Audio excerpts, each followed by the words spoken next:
मित्रांनो, ठरलं तर मग या मालिकेच्या आजच्या भागामध्ये अर्जुन, सायली दोघेही कोर्टातून घरी आलेले असतात. त्यानंतर आता रात्री अर्जुन मात्र झोपलेला असतो. तेव्हा सायलीला झोपच येत नसते. तिच्या डोक्यामध्ये विचारांनी अगदी गोंधळ घातलेला असतो. आता ती अर्जुनकडे सतत पाहत असते आणि मनातच विचार करते की आज सगळं काही अगदी मनासारखं झालंय, तरीही माझ्या डोक्यातले विचार का थांबत नाहीये, असं अस्वस्थ असल्यासारखं मला का वाटतंय तेच कळत नाही, असं आता ती स्वतःच्या मनालाच विचारते.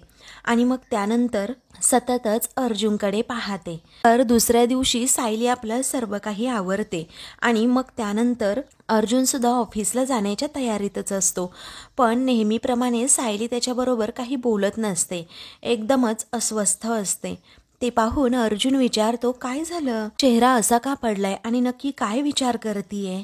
तेव्हा सायली सांगते, का कोण जाणे, पण काल रात्रीपासून मन खूप सैरभैर झाल्यासारखं वाटतंय. अहो, मी खूप शांत राहण्याचा प्रयत्न करतीये, परंतु मला नाही जमत.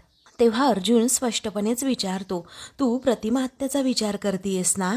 तेव्हा सायली म्हणते, नाही हो, पण रविराज काकांबरोबर ऑलरेडी माझं बोलणं झालंय आणि ते म्हणाले की प्रतिमा आत्या अगदी बऱ्या आहेत. मग तरीही मला असं का वाटतंय ना, ते नाही कळत. मग त्यानंतर अर्जुनच्या काही गोष्टी लक्षात येतात. तो हसतो आणि म्हणतो, ओके चल, तुला कुठे जाऊन शांत वाटेल ना, हे मला माहिती आहे. तेव्हा सायली विचारते, कुठे. तर अर्जुन म्हणतो, चल तर, असं म्हणून तो आणि सायली बाहेर जायला निघतात. दुसरीकडे प्रेस कॉन्फरन्स भरलेली असते, तर सर्व पत्रकार ऑलरेडी तिथे आलेले असतात. आणि मग त्यानंतर एक मुलगी पत्रकार विचारते की ॲडव्होकेट दामिनी देशमुख यांनी अशी अचानक प्रेस कॉन्फरन्स का बोलवली असेल. मग त्यावरती दुसरा पत्रकार म्हणतो, नक्कीच त्यांना वात्सल्य आश्रम केसमध्ये काहीतरी ब्रेक थ्रू मिळाला असेल. मग काही वेळानंतर आता दामिनी देशमुख ही तेथे येते. ती येते तर येते, परंतु साक्षी आणि महिपतला सोबत घेऊन.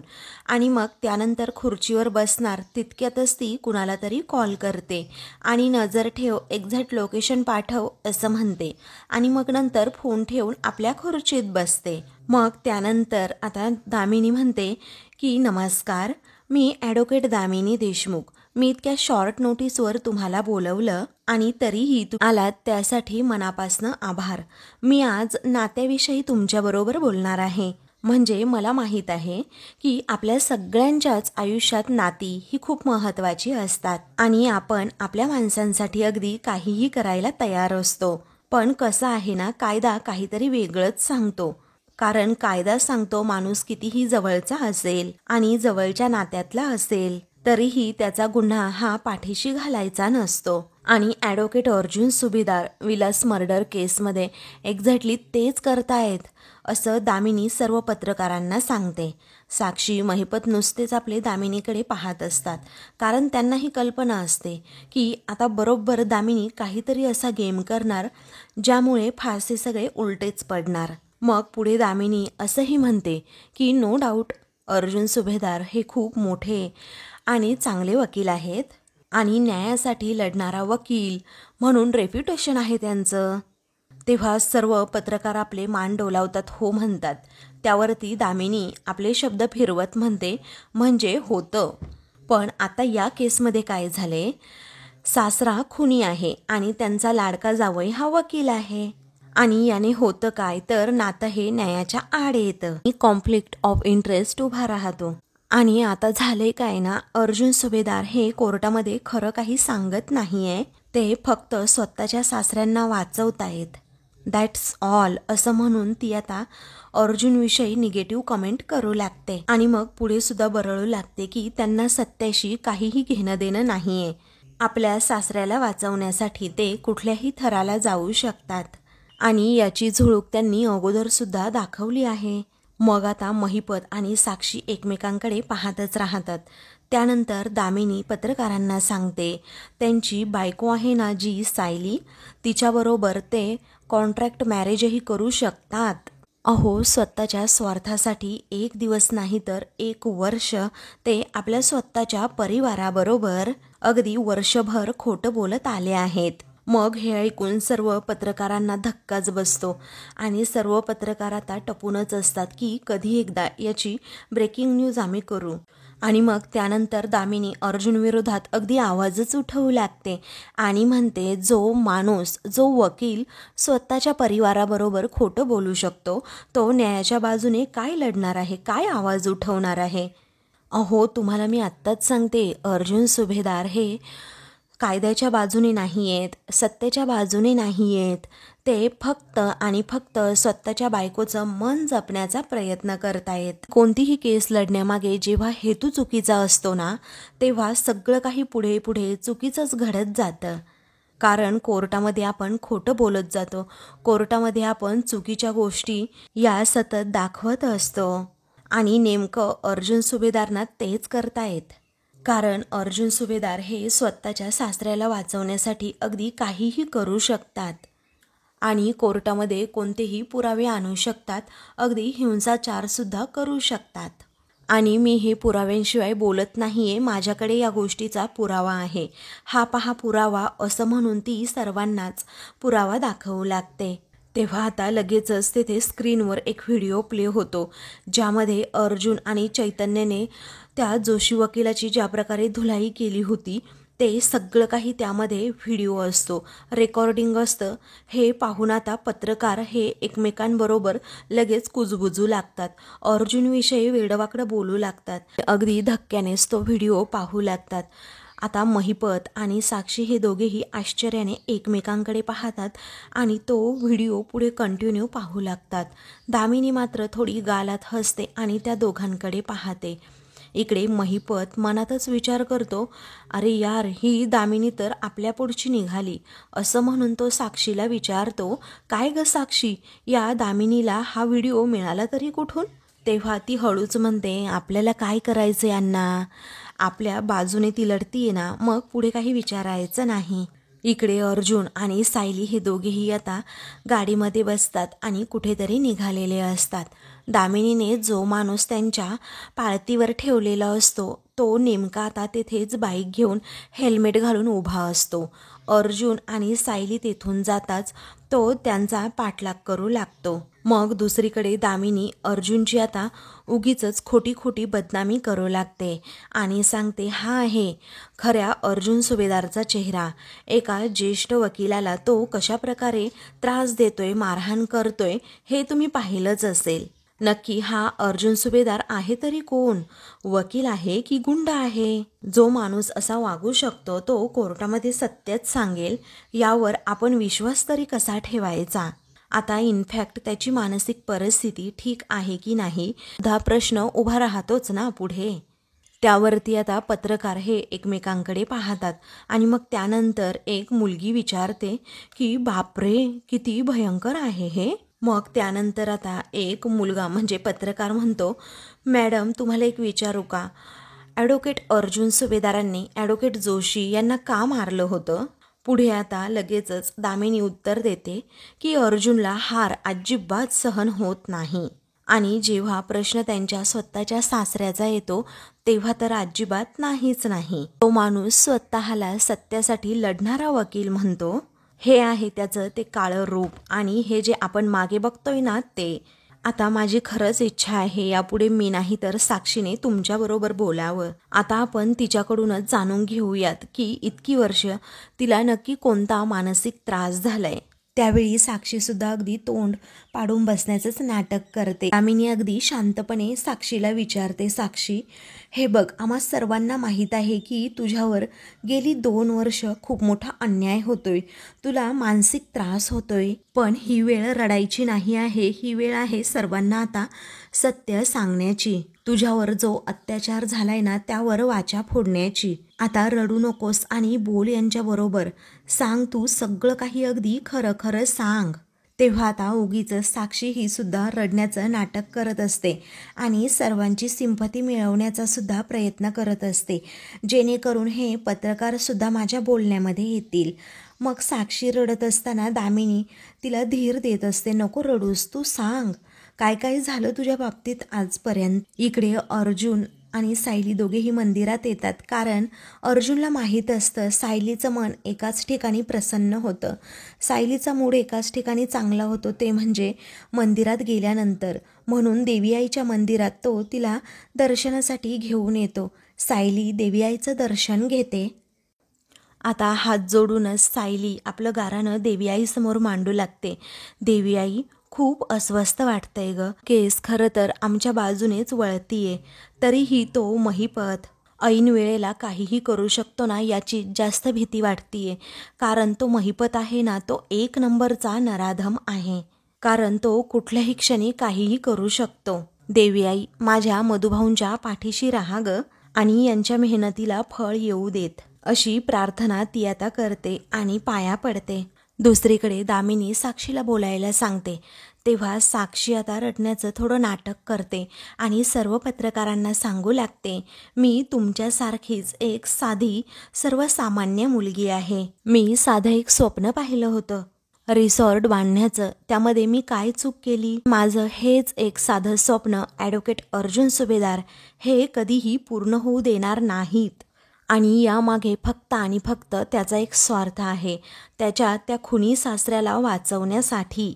त्याला एक बळीचा बकरा हवाय. त्याने त्याच्या स्वार्थासाठी फक्त मला यामध्ये अडकवलंय आणि माझं अख्खं आयुष्य उद्ध्वस्त केलंय त्याने. अहो सांगा ना, आता काय चुकलं माझं? काय चुकलं काय माझं? फक्त त्या आश्रमाची जमीन विकत घेण्याची इच्छा मी बोलून दाखवली, तेही माझं स्वप्न पूर्ण करण्यासाठीच ना.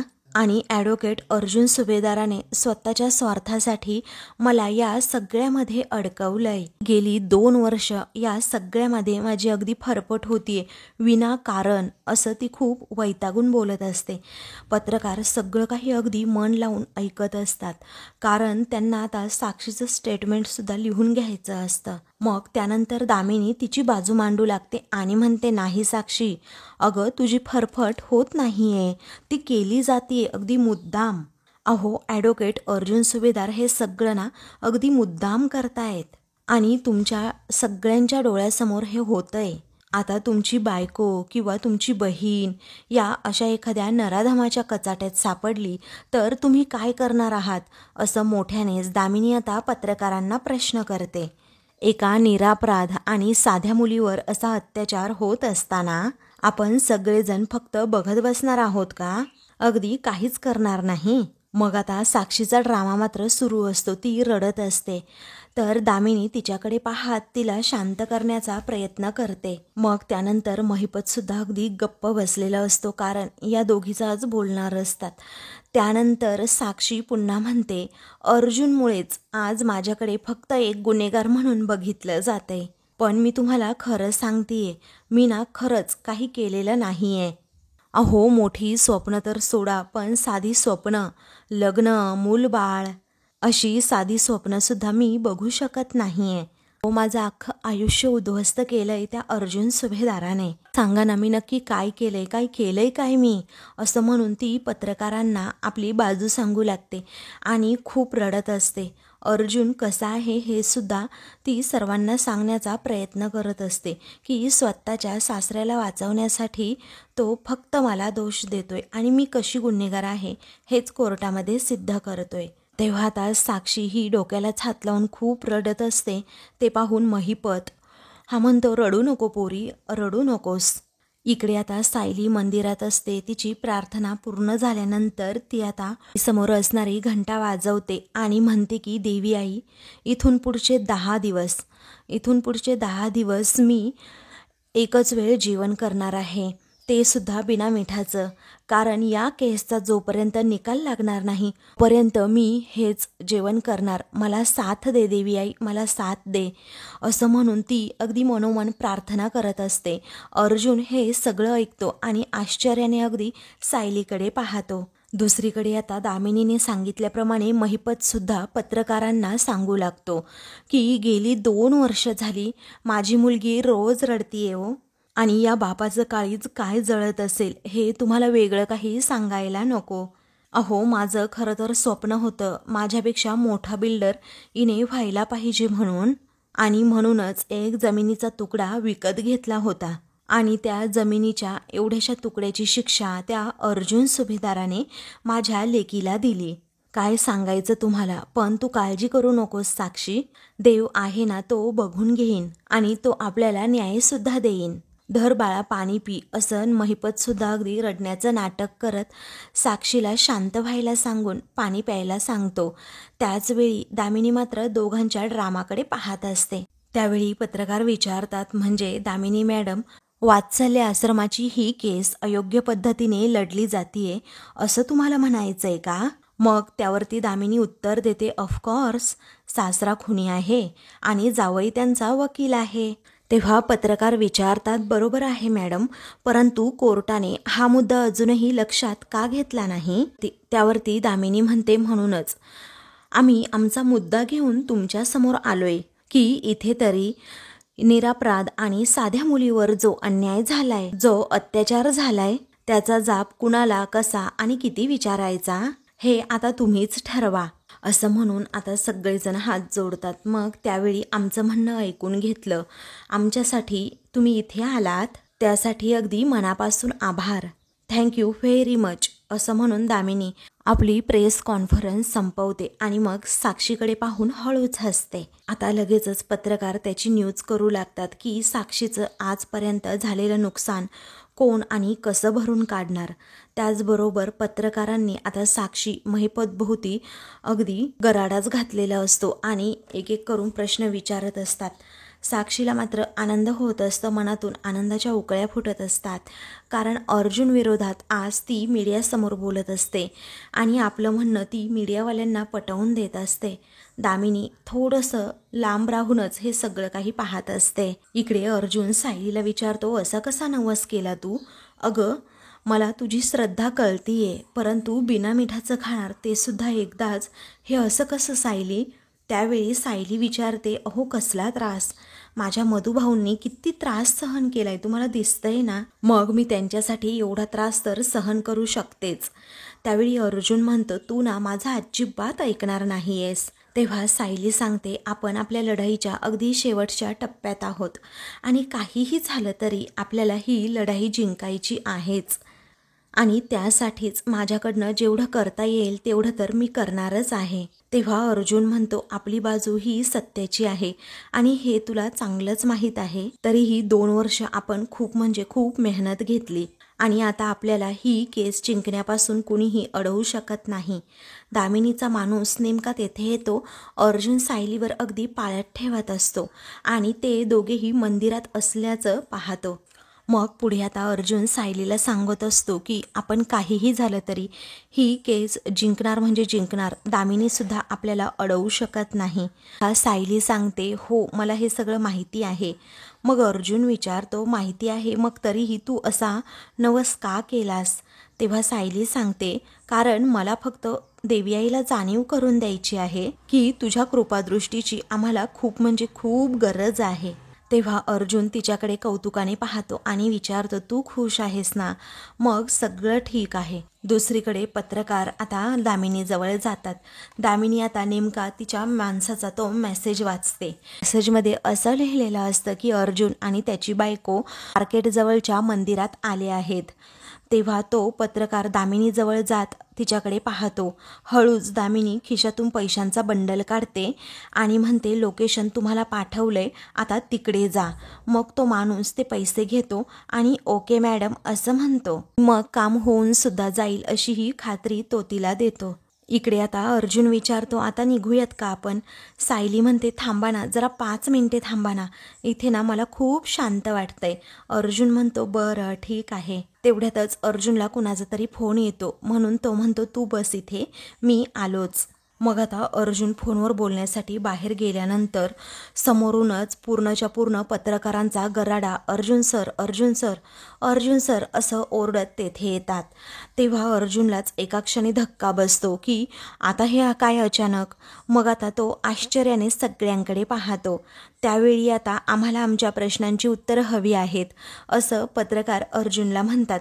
त्याला एक शब्दसुद्धा बोलू देत नाही. तेव्हा जज साहेबांनी तर फक्त 1 महिन्यांची मुदत दिली आहे या केसचा निकाल लावण्याची. मग तुम्ही काय करणार आहात तर दुसरा पत्रकार विचारतो, अहो ॲडव्होकेट दामिनी देशमुखांसमोर तुमचा निभाव लागेल का? आणि आता या शेवटच्या 1 महिन्यामध्ये तुम्ही ही केस जिंकाल की हराल? अहो मधुभाऊ तुमचे सासरे आहेत म्हणून तुम्ही त्यांना पाठीशी घालताय का? आणि ही केस अजून 2 वर्षे का चालू आहे सर? आणि अजून तुमच्याकडे पुरावे नाहीत का? तेवढ्यातच आता अर्जुनला काय बोलावं कळत नाही.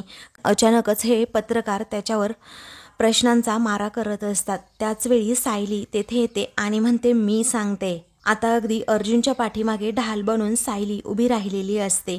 अर्जुन जरा बाजूला होतो तर सायली ही अर्जुनची बाजू मांडते आणि म्हणते की आमच्यासाठी हा फक्त 1 महिना नाहीये, तर आमच्यासाठी ना हे 30 दिवस आहेत. इथे प्रत्येक दिवस हा महत्त्वाचा आहे आणि ज्यांचा लढा हा सत्याच्या बाजूने असतो त्यांना तर अजिबातच हरण्याची भीती नसते. तेव्हा पत्रकार विचारतात, या 30 दिवसातले तर काही दिवस हे गेले.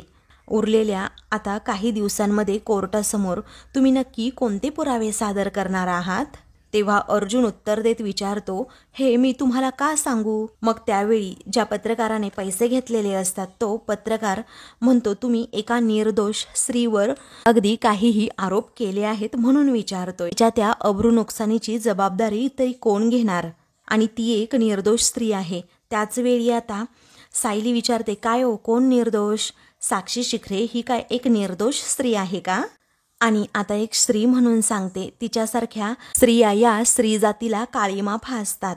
मग आता सायली अर्जुन जे काही बोलत असतात, पत्रकारांची उत्तरं देत असतात, ते पाहून आता दामिनीचा जो माणूस तेथे असतो तो आता सगळं काही दामिनीला सांगत असतो. मग पुढे आता सायली ठामपणे अर्जुनची बाजू मांडू लागते, कारण साक्षीने केलेला खून ती एका वयस्कर आणि निर्दोष माणसावर ढकलतीये. मग अर्जुन म्हणतो, तुम्ही तर ठरवूनच टाकलंय की साक्षी ही निर्दोष आहे. मग मलाच माझ्या एका प्रश्नाचं आता तुम्ही उत्तर द्या. अशी व्यक्ती जी अनाथ मुलांना आश्रय देते, त्यांच्यावर वडिलांसारखं प्रेम करते, त्यांच्यासाठी आश्रम चालवते आणि त्यासाठी परवडत नसून सुद्धा स्वतःचे पैसे खर्च करते, आणि अशा व्यक्तीवर जेव्हा खुनाचा खोटा आरोप होतो तेव्हा त्याच्याही अब्रूचं नुकसानच होतं ना. आता त्याची भरपाई कोण करणार? असं अर्जुन पत्रकारांना प्रश्न करतो. तेव्हा पत्रकारांची बोलतीच बंद होते. तर अर्जुनने ठामपणे आता मधुभाऊंची आणि त्याची बाजू मांडलेली असते. तर मित्रांनो, पुढील भागामध्ये पत्रकार काही गप्प बसत नाही. ते अर्जुनला पुन्हा विचारतात, तुम्ही काल एका प्रतिष्ठित वकिलाला मारहाण केली. तुम्ही जर 4 चौघात असं वागू शकता, तुमचं मानसिक संतुलन बिघडलंय असं आम्ही समजायचं का? तेव्हा अर्जुन म्हणतो, तुम्ही ज्याला वकील म्हणताय ना तो फक्त एक डिग्रीने वकील आहे. त्यानंतर अर्जुन आता लगेचच सगळ्यांना जोशीने केलेली इलिगल कामाची पेपर्स वाटतो आणि ते पेपर्स पाहताच पत्रकारांना धक्का बसतो. मग अशा एका वकिलाला मारून मी चूक केली की बरोबर केलं हे आता तुम्हीच ठरवा, असं अर्जुन स्पष्टपणे म्हणतो. त्यावेळी या 30 दिवसांमध्ये तुम्ही केस जिंकणार की हरणार असा प्रश्न पुन्हा पत्रकार अर्जुन सायलीला करतात. सायली आता म्हणते, ऑफकोर्स ही केस अर्जुन सुभेदार हे जिंकणारच आहेत, कारण अर्जुन सुभेदार हे कोणतीही केस अशी अर्धवट सोडत तर नाही आणि ज्यांचा लढा हा सत्याच्या बाजूने आहे कधीही हरत नाहीत. अशाच मालिकेंचे पुढील भाग पाहण्यासाठी चॅनलला सबस्क्राईब करा.